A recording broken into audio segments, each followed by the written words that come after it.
Hey, it's Marvolo and welcome back to my channel. Today I'm going to do a video that was requested, which is how I take care of my stretched ears. There are different ways of taking care of your stretched ears. Everyone does it a little bit differently. This is just my method. For the first probably week after I stretch my ears, I try to leave them alone. Just leave your ears the fuck alone and let them heal. If they're irritating you, if they're itching, if they feel sore or anything, you can go ahead and do a sea salt soak, or if you have H2O, that's good to spray on them. And if they feel really dry, you could try applying some oil, but I usually don't do any of those things except for the occasional sea salt soak in the week after. I like to do this because the body takes care of itself pretty well on its own if you just don't interrupt your body's natural process. Once I've left my ears alone for about a week, I'll move on to probably doing a sea salt soak 3 times a week. At this point, I also like to start putting coconut oil on my ears a couple times a week, as well as doing up to a probably 3-minute massage. People say they do them for longer, but honestly I get bored too easily and want to leave my ears alone. Once my ears have completely healed, or once it's been about 3 weeks since I've stretched, I'll start taking them out when I shower, and then I'll massage my naked lobes in the shower. I continue to probably do a sea salt soak at least once every 2 weeks, just to keep my ears nice and fresh and to keep them from having any sort of an odor. So I'm going to walk you through how I'm currently taking care of my ears. So I'll take my ears, I'm not going to take my ears off, wow. So I take my plugs out of my ears, and I'll set them aside and usually take a shower. When I'm taking a shower, I'll just massage my earlobes and try to get any dead skin off. I don't use any soap, I just use water and my fingers and just give them a nice massage. After I've done everything else I need to do after getting out of the shower, I'll go back and put my jewelry in. I will wash my jewelry with soap and water. I don't use alcohol that often, especially if I'm going to put it right back into my ear, because I don't want that going onto my lobe, because it could kill some cells that my body needs in the healing process. So what I like to do is take some coconut oil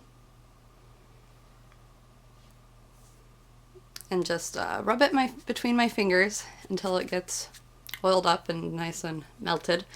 And I just massage my earlobes. And I don't do this every day. I'd say I do this at least twice a week would be a good idea.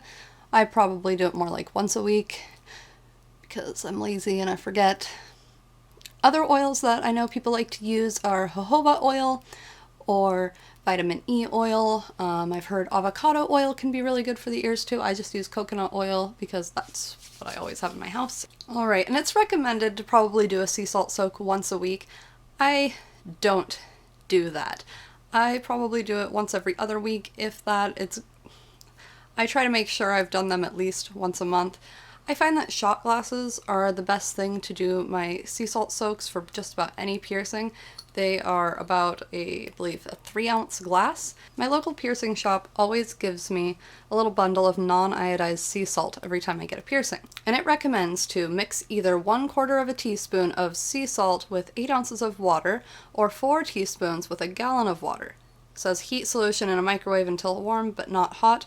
Always test temperature before soaking. If possible, fully submerge the piercing into a cup. Otherwise, do a compress as explained in your aftercare. Soak for 7 to 10 minutes, 2 to 3 times a day.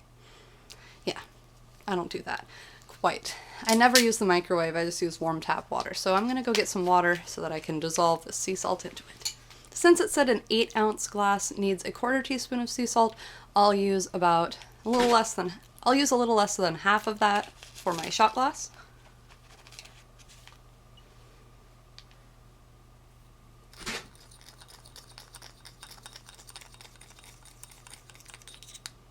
And then you just will take your earlobe and soak it in, I would say, lukewarm, maybe a little warmer than room temperature water.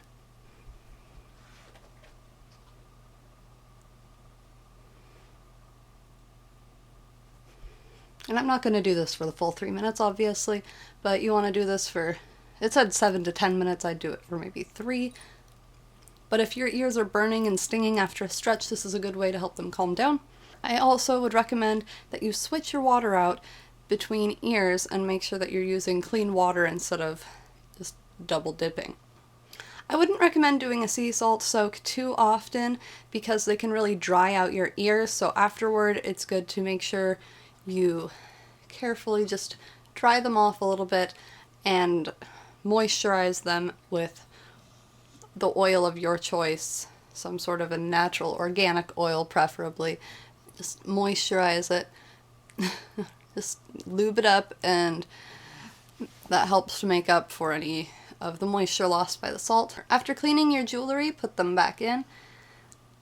You can do this every day, but I find that just taking care of your ears in this way once a week is plenty. Honestly, with most piercings, they don't take a whole lot of work after the first few weeks, so just leaving them alone a lot of the time is what's going to make your piercings heal and last the longest. I think that's it for this video. If you have any more questions, you can leave them down in the comments below. If you like this video, please give it a thumbs up, and if you haven't already, be sure to subscribe to my channel so you can stay updated for the next time I make a video.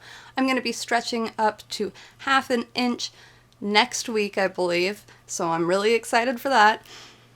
Thank you so much for watching, and I'll see you again soon. Whoa! I just spill water everywhere.